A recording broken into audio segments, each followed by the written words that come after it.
Bismillahirrahmanirrahim. Alhamdulillahi nahmaduhu wa nasta'inuhu wa nastaghfiruh wa na'udzu billahi min shururi anfusina wa min sayyiati a'malina. May yahdihillahu fala mudilla lahu wa may yudlil fala hadiya lahu. Qala rabbi ishrah li sadri wa yassir li amri wa hlul 'uqdatam min lisani yafqahu qawli wasaddid lisani wa biqalbi bihaqqi nabiyyika Muhammadin sallallahu alaihi wasallam. Allahumma shalli ala sayyidina Muhammadin al-fatihi lima ughliq wal khatimi lima sabaqa nasiril haqqi bil haqqi wal hadi ila siratikal mustaqim wa ala alihi haqqa qadrihi wa miqdaril azim wa la hawla wa la quwwata illa billah. Qul subhanaka la ilma lana illa ma 'allamtana innaka antal alimul hakim wa la hawla wa la quwwata illa billahil aliyyil azim. Hadratul qurama wal fudara wal alim wal ulama mustami'in wal mustami'at yang dimuliakan oleh Allah Subhanahu wa taala. Monggo sareng-sareng kita mulai pertemuan kita pada malam hari ini dengan pembacaan suratul Fatihah, dengan harapan mudah-mudahan Fatihah yang kita baca pahalanya dihadiahkan pada baginda Rasulullah Muhammad SAW, sahabat, keluarga dan para dzurriyyah-dzurriyyahnya. Kemudian semoga disampaikan kepada Sayyidina wa sanadina wa abdadina wa umdadina dunya wa akhirah Sayyidi Syekh Muhammad wa zawjihi wa dzurriyyatihi wa qadar. Kemudian mudah-mudahan juga disampaikan, dihadiahkan kepada keluarga-keluarga kita yang telah mendahului, keluarga-keluarga kita yang telah menghadap kepada Allah. Mudah-mudahan segala amalnya diterima oleh Allah dan dosa-dosanya diampuni. Dan untuk kita yang masih hidup, mudah-mudahan Allah memberikan kesehatan jasmani rohani kepada kita. Mudah-mudahan mungkin ada penyakit yang bersarang di tubuh kita diangkat oleh Allah menjadi lebih sehat kembali. Tujuannya tiada lain adalah untuk beribadah kepada Allah Subhanahu wa taala, dan mudah-mudahan kelak nanti kita mati dalam keadaan husnul khatimah ala hadiniyah wa ala kullatin shalihah wa ala manawwa salafun salih al-fatihah. A'udzu billahi minasy syaithanir rajim. Bismillahirrahmanirrahim. Alhamdulillahirabbil alamin arrahmanir rahim maliki yaumiddin. Iyyaka na'budu wa iyyaka nasta'in. Ihdinas siratal mustaqim. Shiratal ladzina an'amta 'alaihim ghairil maghdubi 'alaihim waladdallin. Bismillahirrahmanirrahim. Kita masuk kepada hadis yang ketiga dari babnya adalah istihbabul uzlati inda fasadin nasi waz zaman.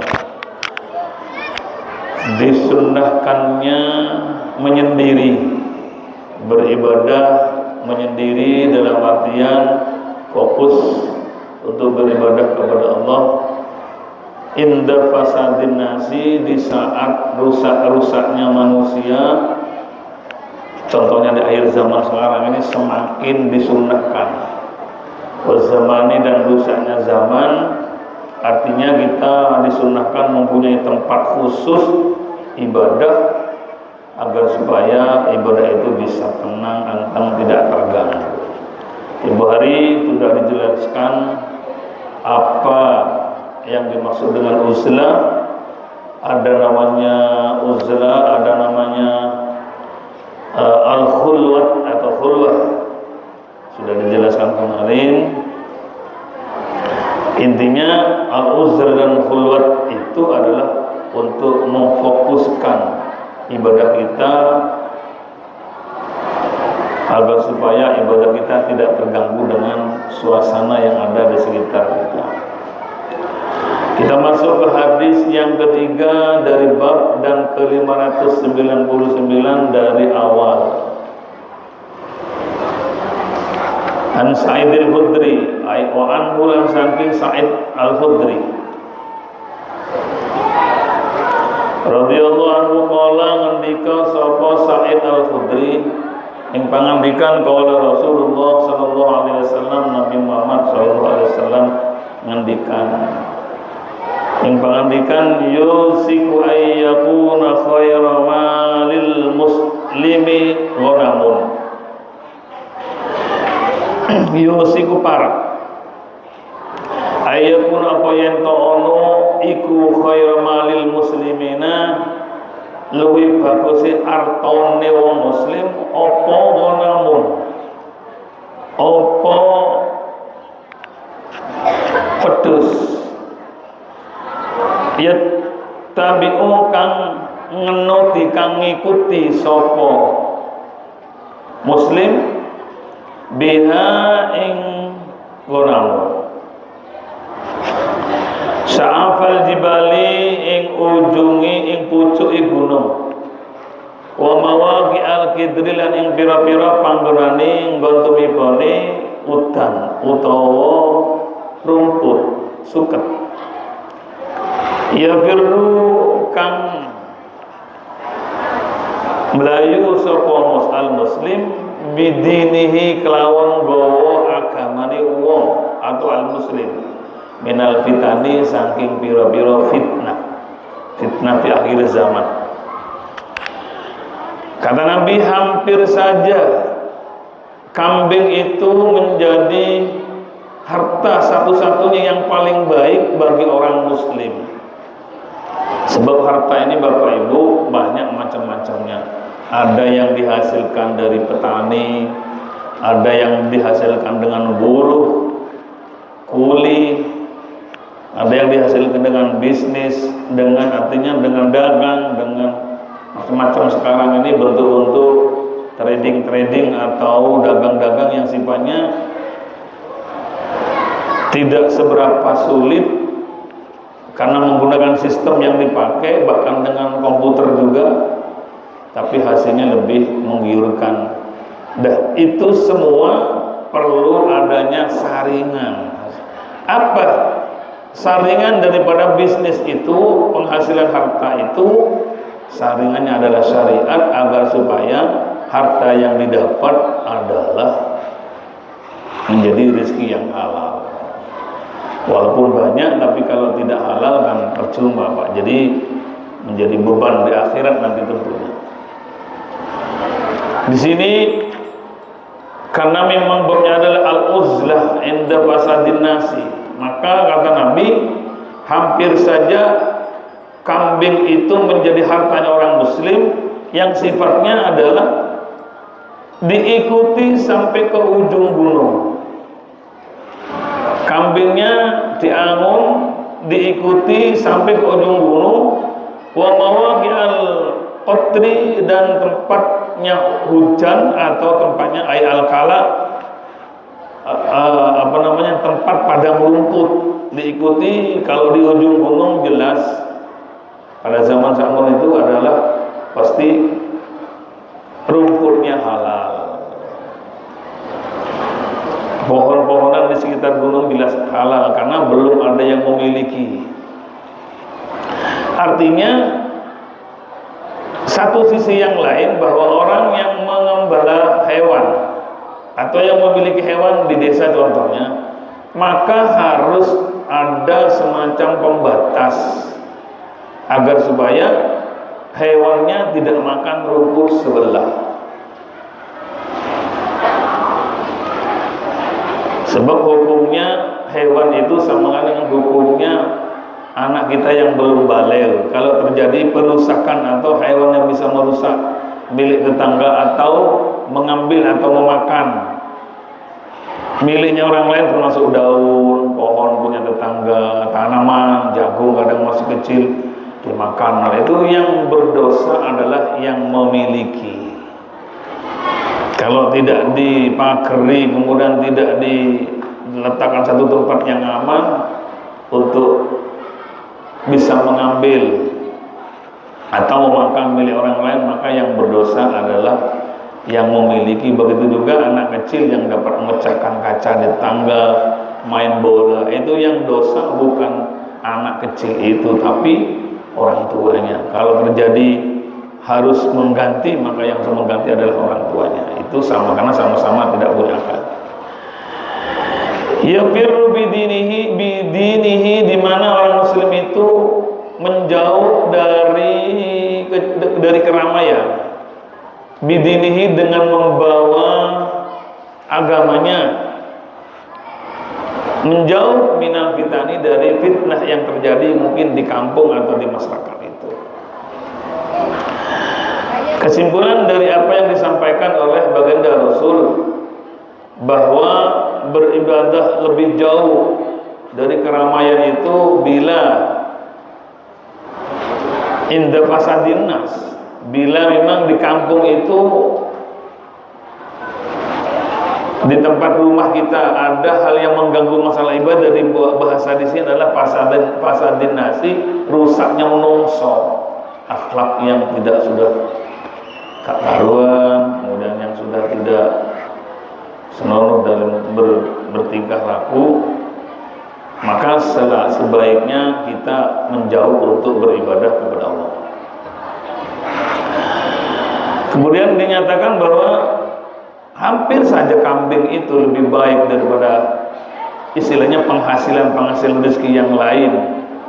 Karena Bapak Ibu, orang Arab itu senang ke kambing, makanannya juga kambing. Tapi orang Arab itu heran kalau ada kambing betina yang disembelih. Loh, itu kok dibeleh? Hampir semua orang Arab itu kalau menyembelih kambing yang jantan, karena jantan itu tidak bisa mana istilahnya. Kayak mana-manaan kok dibeleh, babone, kadang begitu.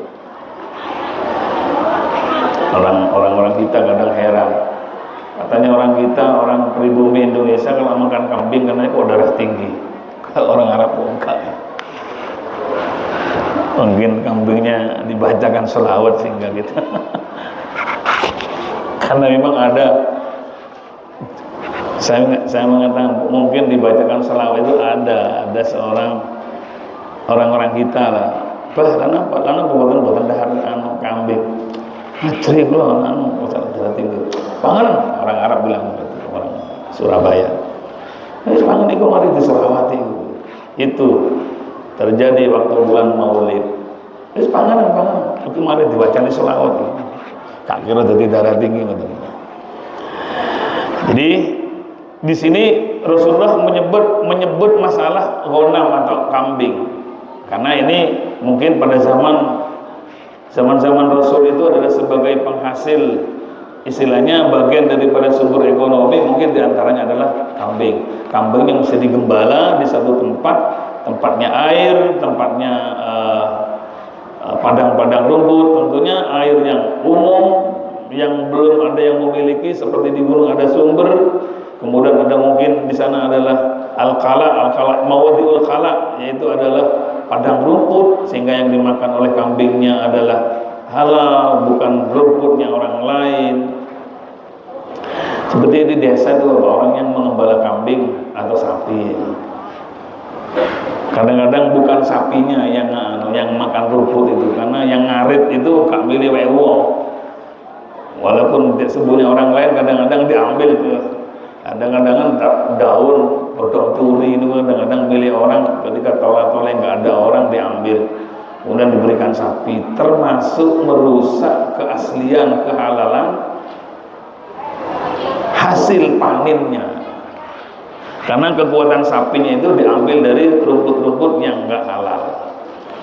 Ya untungnya bapak kita sekarang tidak bertani di Surabaya. Jadi intinya harus murni. Jadi di sini bab ini adalah menjauh dari manusia, tujuan untuk beribadah, dan segala yang terkait dengan ibadah harus betul-betul halal agar supaya ibadah kita betul-betul halal. Dan penyakitnya orang kota, orang yang berdagang, ya kadang-kadang mencuri timbangan, kadang-kadang tidak pernah ditawar sekian, dibilang pernah ditawar sekian, sampai ngenyang 600 tok mangli anjing. Tadi pagi lo ada yang menawar 6 seket, sampai kok ngenyang 600 tok, padahal tidak ada yang menawis, tak cukup 600 seket akhirnya diberikan. Hasilnya itu haram. Kalau mencuri takaran, ditakar dengan kaleng atau oplung kayak itu biasanya dibawa diceklok, jadi munjuk, akhirnya isinya nggak sampai 1 kilo. Itu diantaranya mencuri takaran. Kalau mencuri timbangan, timbelnya dibolongi, kan timbel dibuka sampai ada bolongnya, Pak. Ini dibor lagi agar supaya lebih besar, sehingga timbangannya berkurang. Mohon maaf tidak ngajari, tapi itu kasus seperti itu, hingga hasilnya tidak murni. Yang jelas itu adalah wailul lil mutaffifin, kawel katanya orang yang cara berdagangnya seperti itu. Kemudian banyak terjadi di kota ini menjual tali, menjual tampar lah ya, atau menjual kabel. Di meja itu ditandai jari ini sak meter ya, ditandai 1, 2, padahal ini nggak sampai 1 meter nih, 95. Berarti per meternya mencuri 5 cm. Ini banyak dilakukan.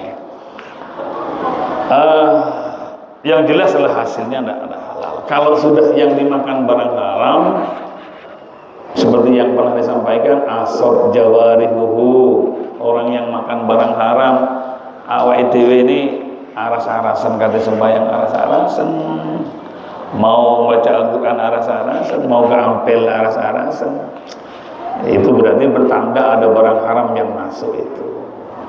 Mau tangin, bangun untuk jam 3 untuk tahajud, males, padahal tidak capek, padahal tidurnya jam 8. Itu biasanya pastilah orang yang makan barang haram itu pasti pendapatnya salah, bertingkah laku ke masyarakat mesti salah, karena memang sumbernya barang haram. Kemudian apabila makanan haram itu menjadi sperma dan barang haram itu menjadi embrio atau ovarium untuk istri, akhirnya hasil barang haram menjadi sperma, ketemu dengan sama-sama barang haramnya, pas wujud Allah menakdirkan menjadi anak, maka anaknya pasti tidak benar itu. Jadi diajari gini nggak mau, wis pokoknya wis, karena memang cikal bakalnya dari barang haram. Intinya, kemudian kita menjadi pertanyaan, kenapa anaknya kiai mondoke ndak pakai sergap, sekolahnya ndak pakai sergap, kok orang ujuk-ujuk pinter, ujuk-ujuk alim. Saya juga heran di pondok saya dulu, di tempat saya mondok, sekolahnya Agus itu kadang masuk, kadang enggak. Lulus aliyah langsung membaca, mengajar kitab Ibnu Aqil. Oleh ndi? Ya berarti modalnya, istilahnya modal bayar halal, yang dimakan halal, bapaknya dekat kepada Allah, setiap malam itu berdoa. Anaknya loh, nun sewu, sekolahnya gelandal-gelandul langsung tidak masuk. Ujuk-ujuk lulus aliyah ngajar Syarah Ibnu Aqil nahwu yang katanya sulit itu, yang ngaji itu jumlahnya ratusan, 1000 lebih lagi berapa. Ya, karena memang modalnya, istilahnya cikal bakalnya mau berhubungan sholat sunnah dulu, kemudian yang dimakan halal, kemudian berdoa kepada Allah. Jadi walaupun tidak pakai sorok, anaknya alim ternyata. Ini kembali kepada apa dalam bab ini, memang tujuannya untuk memurnikan ibadah kita agar supaya ibadah kita masuk ibadah yang diterima oleh Allah. Sampai urusan mengembala kambing pun, hampir kambing itu adalah hal yang paling bersih. Kenapa? Karena diangon, dibawa ke atas ujung gunung, dan yang dimakan adalah barang halal, kanan kiri belum ada yang memiliki. Itu masih Rasulullah bahasanya hampir saja kambing itu menjadi rezeki yang paling halal, hampir saja. Berarti kenapa dikatakan hampir? Walaupun di ujung gunung kadang bisa jadi menjadi kambingnya makan barang yang tidak dibenarkan oleh agama. Lanjutkan hadis keempat, an Abi Hurairah radhiyallahu anhu, diriwayatkan saking Abi Hurairah radhiyallahu, mungkin dari Rasulullah saking Abi Hurairah. Anin Nabi sallallahu alaihi wasallam, saking Nabi Muhammad sallallahu alaihi wasallam, qala ngendika sapa Nabi, ma ba'asallahu nabiyyan, ora tau ngutus sapa Allah nabiyan ing siji nabi, ing nabi illa ra'a, angin ngembala, angin angun sapa nabi al-ghanama ing kambing. Faqala maqanwi dawuh takon sapa ashabuhu biro-biro sahabat nabi, wa anta ya Rasul, panjenengan ya Rasul, apa juga mengembala kambing? Qala na'am, saya pun juga mengembala kambing.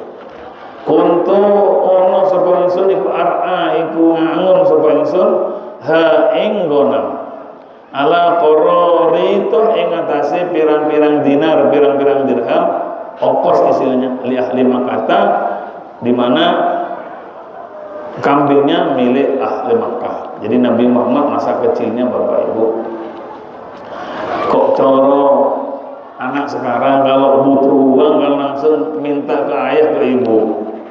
Nabi gak punya ayah, gak punya ibu. Kalau ingin uang istilahnya kerja dulu, Pak. Anak seumuran waya-waya sekolah itu beliau yang mengembala kambing itu untuk mendapatkan uang yang mungkin kok coro sekarang itu kayak jajan. Sebab mulai masa kecil Nabi itu adalah mengembalakan kambingnya ahli Mekah itu. Memang Rasulullah adalah seorang figur yang ditempa sejak kecil, sehingga setelah dewasa Rasulullah menjadi orang yang betul-betul tangguh menghadapi segala hal. Karena sejak kecil sudah diajari menghadapi kekerasan, kerasnya kehidupan, sehingga beliau betul-betul matang, normal dalam segala hal. Ya. Beda halnya Bapak Ibu, ada anak yang tumbuh di keluarga yang mapan, sehingga masa kecilnya tidak pernah ditempa oleh keadaan yang kerasnya seperti ini, sehingga dia mungkin masa anak-anaknya tidak pernah disuruh untuk ubah-ubah, contoh kecil, tidak untuk mengepel, menyapu dan sebagainya. Dilalah bapaknya, ibunya meninggal dunia, bangkrut lah, anak itu insya Allah tidak menjadi anak yang tangguh. Kenapa? Tidak diajari melakukan kewajiban-kewajiban yang menjadi kebiasaan masa depan, menjadi tanggung jawab, membangun walaupun kecil, kemudian memasak. Itu lebih tangguh anak desa yang kemudian dibawa ke kota, itu istilahnya siap miskin. Kalau orang desa dibawa ke kota ini, pokok miskin ya alhamdulillah, karena memang di desa itu juga enaknya.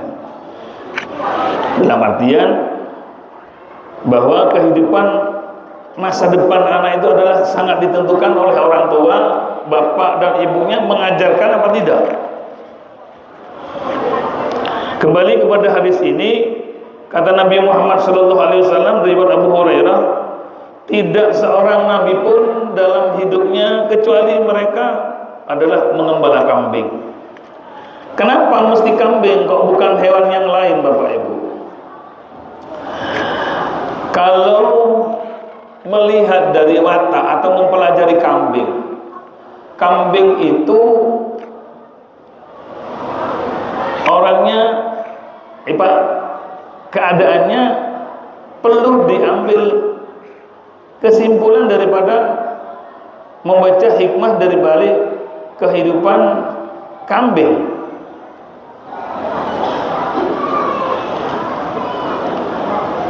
sampai dengan orang Cina itu dijadikan per 12 tahun sekali namanya siu kambing, siu macan dan sebagainya. Maka ternyata siu kambing itu dijadikan namanya tahun oleh orang-orang Cina yang setiap 12 tahun sekali itu dijadikan nama tahun. Kenapa? Memang kambing itu adalah karakternya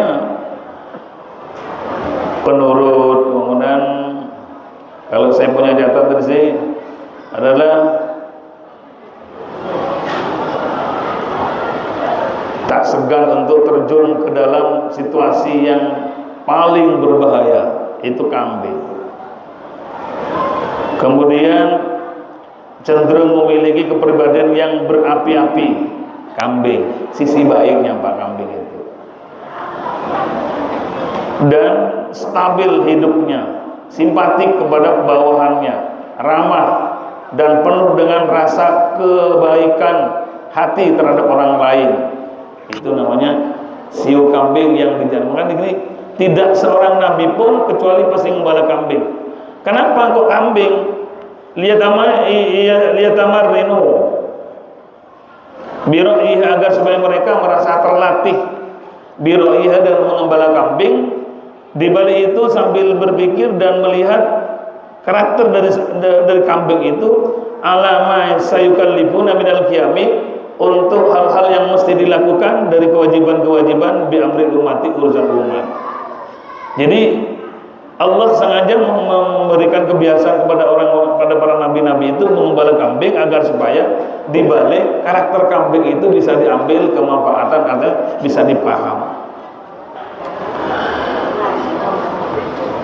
Jadi tidak sia-sia Allah memberikan aktivitas kepada nabinya dengan seekor kambing, kok bukan yang lain. Karena memang karakter kambing itu adalah orang yang tahan banting, kemudian dia pasti perhatian pada orang lain. Itu adalah karakter dari kambing setelah dibaca. Makanya di sini litamarrinu bi ra'iha, agar mereka bisa berlatih dengan mengembala kambing itu, alama sayukallifuna minal qiyami bi amril ummah. Wali'anna fi mukhalatatiha yahsulul hilm wassafaqah. Karena orang yang bergabung selalu bersama dengan kambing dalam kesehariannya bisa menghasilkan al-hilim. Hilim itu adalah di atas sabar, wassafaqah adalah penyayang dan belas kasihan pada orang lain. Li'annahum idza sabaru ala ra'iha wa jamiha ba'da tafarriqiha fil mar'a. Karena mereka bisa belajar dari kesabaran karakter dari kambing itu sendiri. Jadi makanya di sini nabi, tidak seorang nabi pun, semua pasti mengembala kambing. Dan kambing itu punya karakter jeleknya, tidak bisa diatur diantaranya. Tapi bukan sisi jeleknya. Kalau ditarik dia mundur, kalau didorong dia maju. Kalau ditarik dari depan, dia mesti mundur sekuat-kuatnya. Kalau didorong dari belakang, dia akan mundur. Ditarik di depan, dia mesti berlawanan dia. Coba sampai bukti kalau ada kambing, sampai tarik talinya dari depan, pasti dia mundur sekuat-kuatnya. Tapi kalau didorong dari belakang, dia mesti mundur sekuat-kuatnya, mesti melawan arus. Dalam artian dia karakternya mesti perjuangan untuk dirinya, membela diri tinggi sekali. Dan kambing itu karakternya, Bapak Ibu, tidak mau dienakkan. Sampai lihat kalau di desa itu membeli kambing, suruh berjalan dari pasar ke rumahnya jarak 1 kilo sudah nggak mau, itu mesti berhenti. Akhirnya dinaikkan beca atau apa, mesti jerat-jerit. Padahal dienak no, katanya kiai saya itu, padahal dienak no, tapi nggak kelem dia menjerat-jerit katanya. Kenapa? Dia mesti punya pemahaman dan pendirian yang kuat dalam karakter dari kambing. Jadi seperti yang disampaikan di sini bahwa Kenapa kok kambing? Karena kambing adalah punya karakter lebih daripada hewan-hewan yang lain.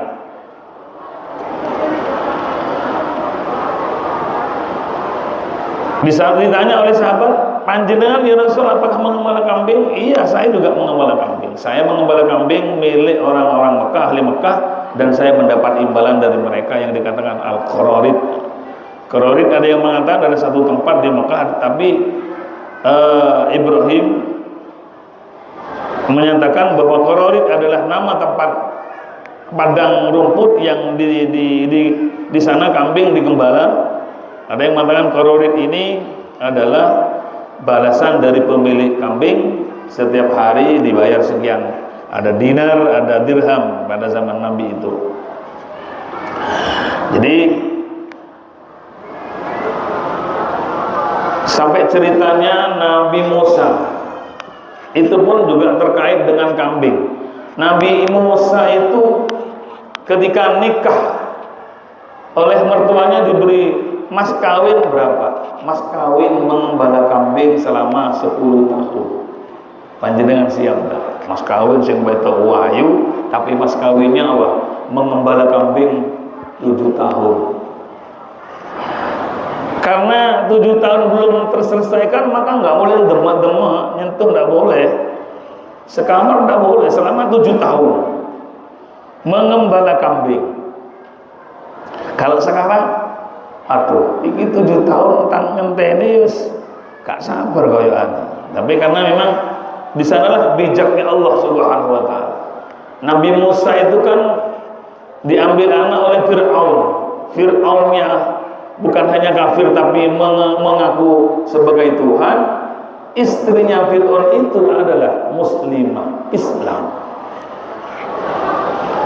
Satu ketika Nabi Musa itu di hutan, ada orang yang bertengkar, satu dari kampungnya Fir'aun, yang satunya dari kampungnya ibunya Nabi Musa, rebutan kayu. Ada Nabi Musa kecil, masih anak-anak umur belasan tahun. Setelah diadili dilihat ternyata orang yang dari kampungnya Fir'aun itu yang salah, diterpeleng oleh Nabi Musa kiri, mati seketika itu. Karena Nabi Musa itu kekuatan ada di tangan kirinya, sampai keluar tongkat, keluar ular itu dari tangan yang kiri. Sampai masa kecilnya Nabi Musa itu mencabut jenggotnya Fir'aun itu, ditarik sampai jempol, masa digendong tangan yang kiri, ditarik jempol. Fir'aun terlungkup, berdarah. Kemudian Nabi Musa akan dibunuh oleh istrinya, tidak boleh. Apa sampai biar cilik, masih sampai membunuh anak kecil itu sini tombol sampai. Kamu menang melawan anak kecil, menang melawan kecil. Akhirnya nggak jadi. Akhirnya Nabi Musa itu dites untuk mengambil, Musa kecil, suruh ngambil, ada piring, ada roti, ada bara api, ada sisir, ada apa yang dituruh oleh orang Madura. Kalau turun tanah itu diberi bedak, diberi yasin, diberi Al-Quran. Nabi Musa, ayo pilih. Kalau nanti Musa ngambil barang yang manfaat, bukan ini harus ada bara api. Mau ngambil roti Nabi Musa itu, oleh malaikat Jibril, jebret tangannya, ngambil bara api, kemudian dimakan oleh Nabi Musa. Loh, yuk, telur. Adik cilik udah ngerti, walaupun mencabut jenggotnya jepur, nggak ngerti ada ini. Lo mungkin lo ngambil api kemudian dimakan. Maka terjadi Bapak Ibu, lidahnya Nabi Musa itu kebakar, sehingga lisannya tidak seberapa fasih. Maka Nabi Musa diberi doa oleh Allah, Rabbis shrahli sadri wa yassir li amri wahlul 'uqdatam min lisani, karena lisannya terbakar ketika suruh ngambil roti, sisir, segala macam, ada bara api. Yang diambil jelaslah Musa kecil itu sudah pintar, Bapak Ibu. Ambilnya roti, oleh kecil. Kalau mati ambil roti sampai dibeleh nanti oleh Fir'aun. Nah, ini sudah ambil apa? Bara api langsung dimakan, kebakar lidahnya. Sampai rada pelat pilu sedikit di lidah. Ketika cerita Nabi Musa itu membunuh seseorang yang ditempelin kiri dengan tangan yang kiri langsung meninggal. Udah Nabi Musa pura-pura nggak tahu ada kasus katanya ada pembunuhannya nggak ketemu. Yang dibela itu sengaja menyembunyikan cerita itu bahwa yang bunuh adalah Musa. Ternyata beberapa hari berikutnya orang yang dibela tadi itu loh bertengkar lagi, rebutan kayu lagi di hutan. Berarti awakmu sih nggak kena itu, belayu, khawatir tempeleng kiri. Belayu laporan kepada Fir'aun. Setelah laporan, cari Fir'aun Musa, hidup atau mati, bawa ke sini. Musa ada yang memberikan sampai ditelei, dicari Fir'aun, ditangkap, lari. Masih anak-anak, lari sampai ketemu di bawah itu kambing. Makanya saya ingat ke Nabi Musa adalah orang mengembala kambing itu antrinya panjang sekali itu. Maka di sana adalah sumur yang tutupnya besar yang tidak bisa diangkat oleh 10 orang pun tidak bisa itu diangkat. Sehingga lubang yang kecil yang dari timba itu antri panjang. Nabi Musa masih anak-anak, belum 20 tahun, masih kecil. Tanya oleh Nabi Musa, kenapa kok antri? Gak bisa ini gak bisa lubangnya. Kenapa kok? Kan sumurnya besar. Gak bisa, dia ada tutupnya. Nabi Musa itu dengan tangan yang kiri, Pak. Tutup yang besar itu bisa digeser. Masih belum dewasa normal. Akhirnya karena sudah digeser tutupnya, orang langsung mengelilingi sumur itu nimbang, gak usah antri. Mestinya pulang agak larut siang, ini pagi sudah pulang. Ada Nabi Zakaria, anaknya 2, Mbak Yuni, Mbak adik nih, sama-sama perempuan. Lah kok wis mulih, Nduk? Wah, ana wong kuat banget, lanang situk cilik lho, tapi kuat. Sopo itu? Cilon rene. Kalau di dalam ceritanya ini uridu an ukihaka ihdab nata ini hatane. Cuma jon rene pakai hadiah ya aku. Nabi Zakaria itu paham, oh iki bukan orang sembarangan nih, karek cilik tak kawin nabi anak wae. Pulang katanya, "Akeh rono jelon kontene tak kei hadiah." Datang sampai di tempat Nabi Musa itu sudah sepi, yang lain sudah pulang semua karena yang enggak antri lagi. Berteduh di bawah pohon. Kakak beradik perempuan ini katanya Mbak sing cilik, Mbak "Akeh awakmu ngomong dipanggil abang." Enggak izin aku. Akhirnya yang laki-laki, yang lebih tua mereka. Ringkas cerita sudah ada. Sampai di rumah, saya akan memberikan hadiah kepadamu. Apa hadiahmu? Ini uridu an unkihaka hidup nanti ya ini. Sampean hadiahnya adalah kawini anakku salah satu. Ambil terserah mana, yang mbak apa adiknya. Bingung Nabi Musa, sing adik nih yo ayo. Mbak Yuni apalah, bingung apa tak TKP. Jangan, kalau 2, 1 aja. Akhirnya ambil Mbak Yunya. Kenapa Nabi Harun itu mengawinkan putranya dengan mas kawin mengembala kambing selama 7 tahun? Ya karena masih di bawah umur gitu loh. Istilah lain politiknya agar supaya anak ini tidak ucul, dan ini tetap kawin dengan anakku. Ya apa? Mas kawinnya mengembala kambing selama 7 tahun. Sama niat hijajin. Berarti kalau 8 hajian berarti kan 7 tahun. Wa in atmamtu asran, kalau sampean mau mengembala sampai 10 tahun famin indik, terserah panjenengan, terserah mau sekarang leh. Awakmu tak kawin dengan anakku, sampean tidak punya bapak, tidak punya ibu. Mas kawinnya mengembala kambing 8 hajian berarti 7 tahun. Kalau cangkepi sampai 10 nggak apa-apa. Ternyata setelah dinikahkan ya udah di serumah tapi tidak sekamar dengan istrinya. Kenapa? Belum bayar mas kawin. Mas kawinnya apa? Kambing, mengembala kambing 7 tahun. Ringkas cerita, andai anak itu umur 20 tahun, pas mengembala kambingnya 7 tahun. Ya cangkep sekian 27 tahun yang benar-benar sudah matang, dikawinkan boleh.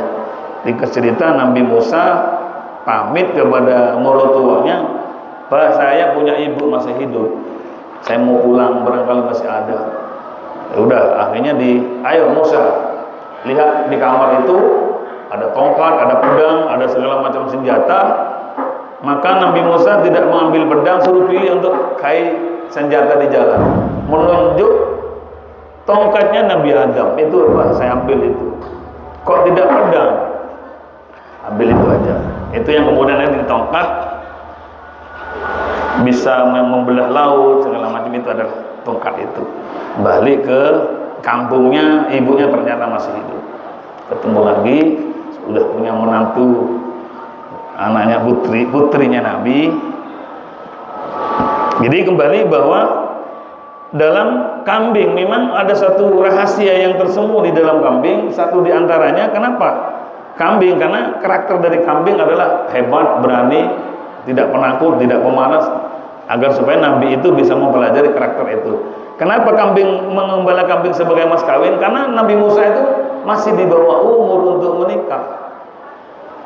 Akhirnya disuruh setelah akad nikah, mas kawinnya mengembala kambing selama 7 tahun agar supaya dia beranjak dewasa, umurnya 24-25 tahun ya baru diperbolehkan dan sekamar dan serumah. Bapak Ibu yang saya hormati, dari kesimpulan apa yang disampaikan, karena ini adalah bab istihbabul uzr inda hadirin nas, kita dianjurkan oleh Nabi fokus atau mencari tempat beribadah yang fokus, agar supaya ibadah kita ini betul-betul menjadi sempurna.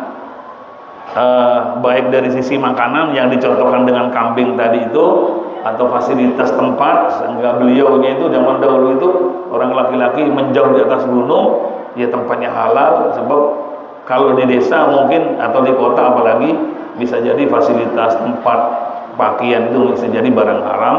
Maka pada masa orang-orang yang uzlah atau orang-orang yang menjauh dan menyendiri itu, tujuannya untuk mulai dari pakaian yang dimakan, kemudian biar bersih sehingga terjadi uzlah kalau memang diperlukan. Kalau di rumah masih banyak tanggungan, jangan uzlah.